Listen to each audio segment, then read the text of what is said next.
Hello there, friends and sane persons, and welcome to another episode of Wednesday Whimsy. My name is Kyle, and Wednesday Whimsy is a short show that I do every Wednesday evening where I talk about a board game, a top 10 list, or some other board game-related topic, or something else, whatever happens to be on my mind. Well, this week I've been playing a lot of a game lately. One particular game, and I might talk about that a little bit more on a future week, but because I've been playing a lot of a game, it made me think about this concept of forever games. These are games that, to me, a forever game is a game that there's enough there for the game that I could play this thing forever.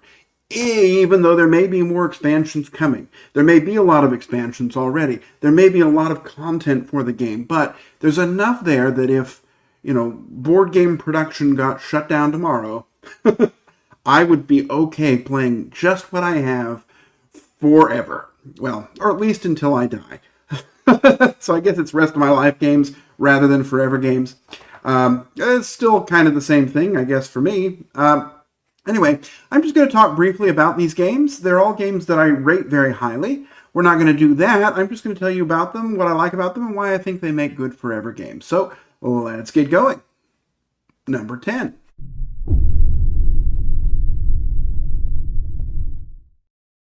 All right, my number 10 is, now, lots of these games you can play solo. This game, you can only play solo. This is a great game, a horror-themed solo game boss battler called Final Girl. Final Girl is a weird game to talk about. It's a weird game to look up at. I'm going to try and show pictures, but, even the pictures of it are kind of weird just because, it's just the box. But what you're doing in this game is you are a character from a horror-themed scenario, and you're going around trying to defeat the big bad. And initially there were a few boxes of this, and it was really good. And now there are, I don't know, there's, I guess, 18 to 20 different scenarios, and probably 3 times as many characters you can play, individual girls.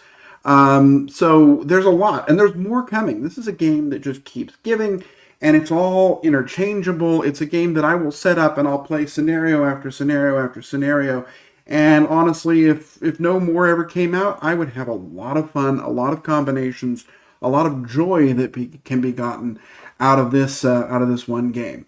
So it's one you could play for the rest of your life. And in the game, I guess, if you don't survive, it's the rest of the main character's life. Anyway, that's my number 10, Final Girl. Let's go on to number 9.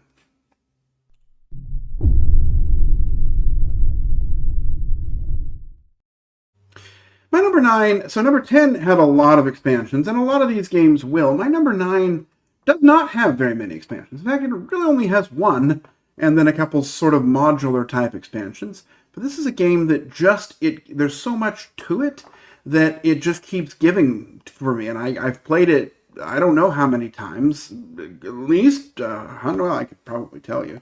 Hold on, now I'm curious how many times I've played this game. I've played it 43 times this year, if that says anything, and that game is Ark Nova. So Ark Nova is, this is the game about building a zoo, and in it, you're doing just that. And I wonder, for some reason I can't find my all-time stats right now. My thing's being weird. I've played it 282 times. There we go. That was going to bother me. But in this game, so there's you're going to take a different zoo map, and you're going to be going through, and there's going to be different goals you're trying to work toward, and you're trying to build out your zoo by placing enclosures or these other things that sponsors give you, and you're trying to sort of find things that are going to score well together, plan your own little engine to victory. There are upgrades that you can do. There's one main expansion that adds some sort of asymmetric type cards and new types of animals. And it's good, and I like it, and I'll always play with it if I can. But, even without it, there's plenty of content for this game. And it's a longer game. At 2 players, though, it really kind of zips along at a great pace. This is one I just really enjoy. I keep finding myself coming back to it. And it's one that even without a whole lot of additional content and additional modules, I really could see myself playing for a very long time. My number 9, Ark Nova. Let's look at number 8.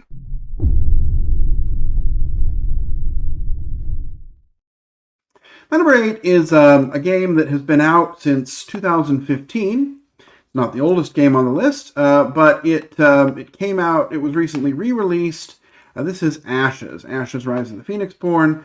Specifically, the version I like most is the Red Rains version. But Ashes is a sort of 2-player head-to-head battling game. You can play with more than 2, but really it does best. It really, its strengths are at 2.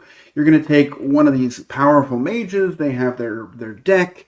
Every turn you're going to roll 10 dice, and those are going to be your magic resources that you're going to use.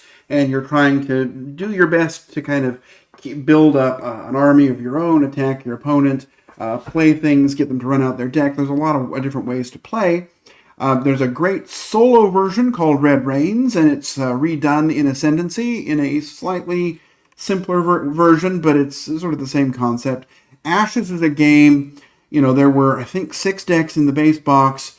I don't know how many there are now, but it's 30 probably. There's a lot of content for this game. Here you can see 1, 2, 3, 4, 5, 6, 7, 8, 9, 10, 11, 12, 13.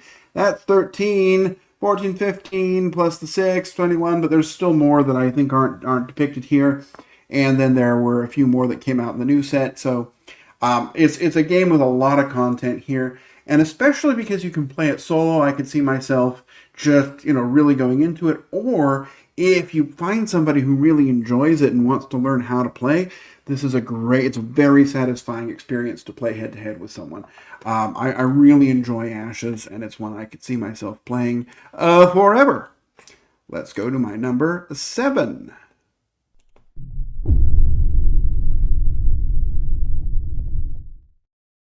My number 7 is a big boss battler game.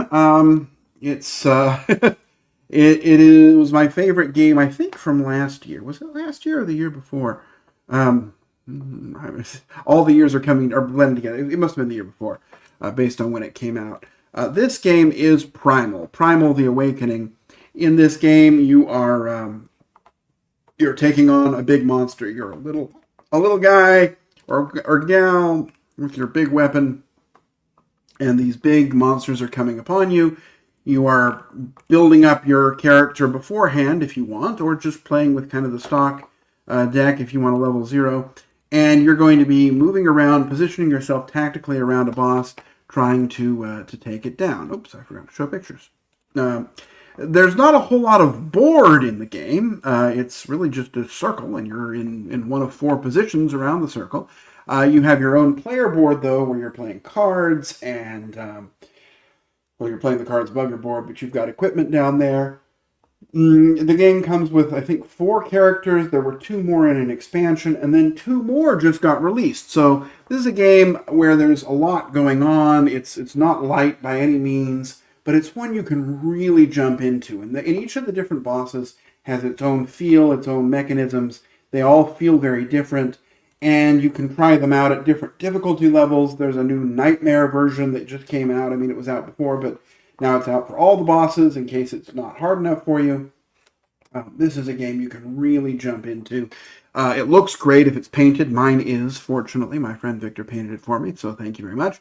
But this is one that there's just so much here that I will set this up and I'll just play it. And I could see myself playing it for a very long time. And it's great. I especially like it at 2 players because it's really nice cooperation. There's not so much information you can't track it, but it's a really great game. One I'd play forever, Primal the Awakening.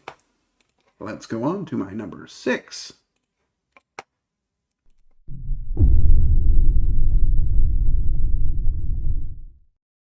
My number 6 is not the first one I thought of when I was making the list. It was one I came to as I thought of another game with a similar theme. But this one is it's the simpler of the 2, and the other one will be on in a moment. But this game is Marvel United.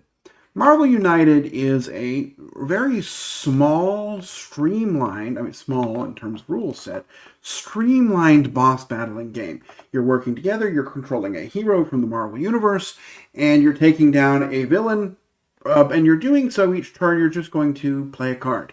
And the card is going to give you some symbols, and the symbols are going to let you do certain actions, and then they're also going to help the next person in turn order to take their turn. And so you're working together, trying to position yourself tactically around a villain so that you can beat it up and take it down. You can't just go in swinging, though. You have to take down some side schemes first. Each villain has its own flavor, its own unique way of winning. There's there's a lot of game in a very simple rule set. And initially I was underwhelmed by it. In fact, initially I think it was a 6 out of 10 for me. It's risen up quite a lot as I've played it more, as more stuff has come out for it. There are so many characters in this game. This game has all the Marvel characters. I'm sure it doesn't, but it's got a lot of characters here. These are just sort of the basic ones, and then they sort of expand out from there. There's just a ton of content for this game. And it is another one that I will get into my Marvel Champions, my Marvel United mode, and I'll set it up and I will just play it. I'll play all the villains, or I'll play all the heroes, or whatever I feel like doing. There's supposedly a DC version coming out. I'm very much looking forward to that. I don't think that there needs to be much more Marvel United, because I don't know who else they would add in, because there are hundreds of characters. I really like this game, and it works really well with families, with younger children, or players who are a little bit less experienced, because the rules here are super simple. So a game that you could play forever and bring your family. Let's go on to my number 5.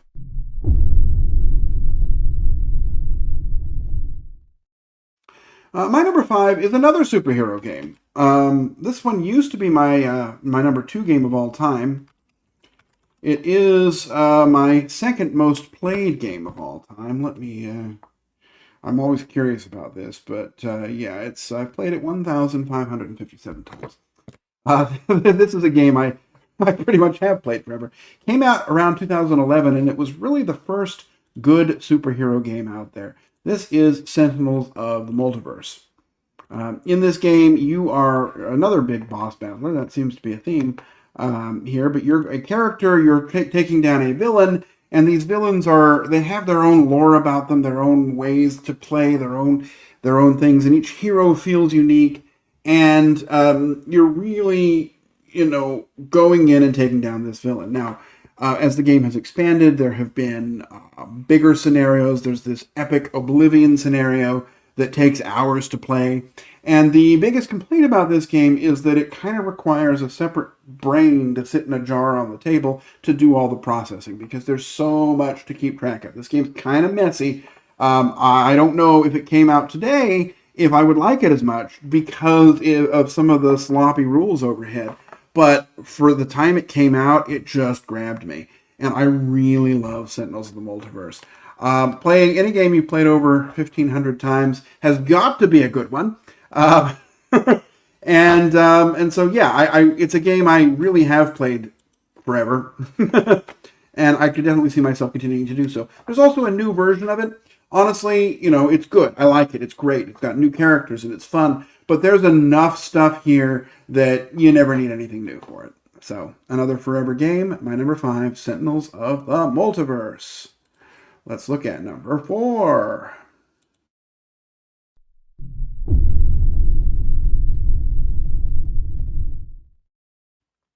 My number 4 is another game from the same publisher, equally complex.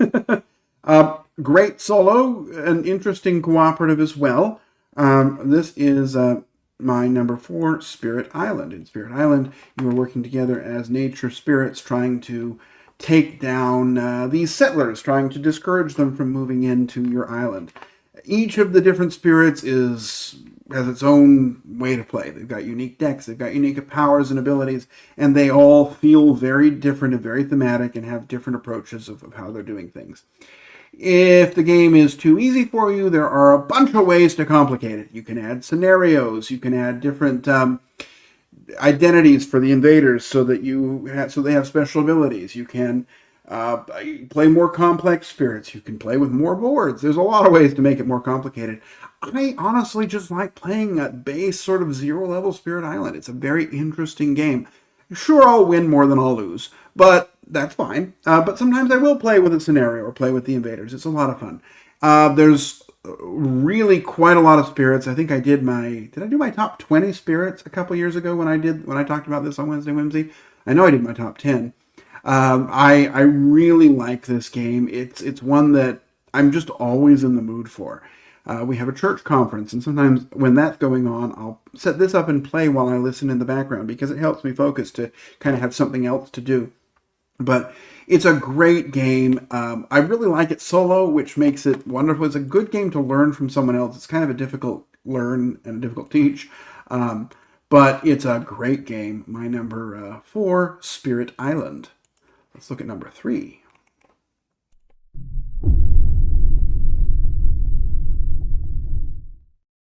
Number 3 is my other Marvel game. And for whatever reason, I mean, the names are so similar that I often confuse them. This game is Marvel Champions, and this is really the one that spawned this list. I had not played Marvel Champions for a while. I had kept buying stuff for it. I would get the new releases whenever they come out, and I would put them in a pile and say I will get to them later. Because this game requires a lot of you. Yet, a couple weeks ago, some of my friends had asked about it, and I was like, well, you know what? I'll relearn how to play the game, and I'll show you sometime, and we'll play it. And in the process of relearning it, I dusted off my set, and I got all the things out that I had been neglecting, and I have been playing it and playing it and playing it. I have played it. It's definitely my most played game of the month.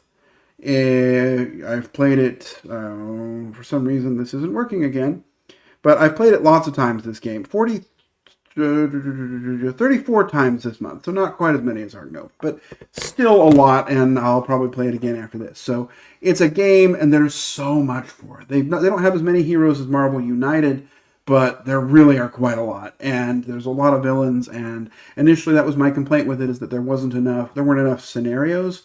That complaint has been answered. This is a game where, I mean, look, I know there's more stuff coming, but even if it never did, I would be happy because this game has what I need to play forever. All right, let's move on to number 2.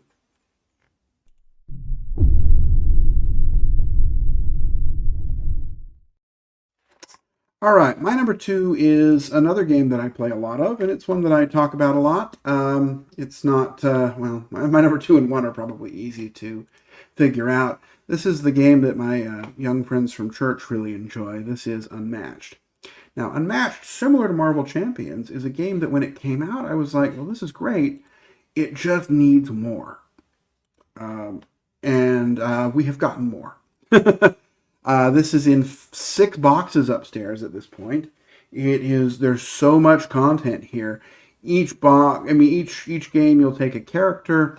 They're from various places. Some are from literature, some are folk characters, some are from a particular IP. There's some Marvel stuff. There's Ninja Turtles. You're going to take these characters and you're going to fight against each other. Each one has its own unique deck. Each one has its own unique special ability. Sometimes they have a bunch of small sidekicks. Sometimes there's a big monster that goes along with them. Sometimes they fight alone. They're all different, and yet they all play out in their own fun and mostly balanced feeling way. There's just a lot here with Unmatched. Again, this is one I know there are at least 2 new sets coming out this year. I look forward to them. But if they did not come out, I would not feel like I didn't have enough Unmatched. This is a game where, it has been, my wish has been met. So, one that I could play forever as it is. And we go now to my number 1, which probably isn't a surprise, but here, let me hit the number 1.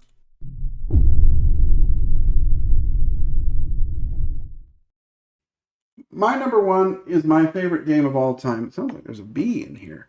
which is Summoner Wars. All right, it should be your favorite game. Should be a game you could play forever, I guess. This is my most played game of all time. Just second edition, I have played. Second edition is, geez, my stats aren't working for me today. But if I go to all time for second edition, I don't have all my first edition plays logged, but my second edition plays are 1,618 of just second edition, so just in the last couple of years. This is a game that, it really has it all. There are currently in second edition, there are 30 decks, and they're all different. In first edition, there were 42. I know them all because I play this game all the time. It is a 2-player head-to-head tactical battling game. It really only works with 2, but the artwork is good. The card design is great. The gameplay is fast. This is one I can have from shelf to table and back to shelf again in 30 minutes. I can teach it really well. I love teaching the game. I love showing it to new people. I love sort of watching as people figure out, oh, this army does this. And it's just such a delight to play. With 30 decks, I know that there's 2 more that have been announced, and hopefully there will be more, but as is, I think this game has enough. That's my number 1 game, and my number 1 forever game, Summoner Wars. And with that, I'm going to end it. I've gone a little longer than I had thought, but I always love talking about games. This is an area that I like to think about, and I might do another list of forever games as I come across some more. But I'd love to hear what games you could play forever, what makes a good forever game for you. These are just some of mine. And that's all I've got for you today. Until next time, I'm going to wish you safe travels, courage when you need it, and I hope to see you again soon on another episode of Wednesday Whimsy. Bye-bye.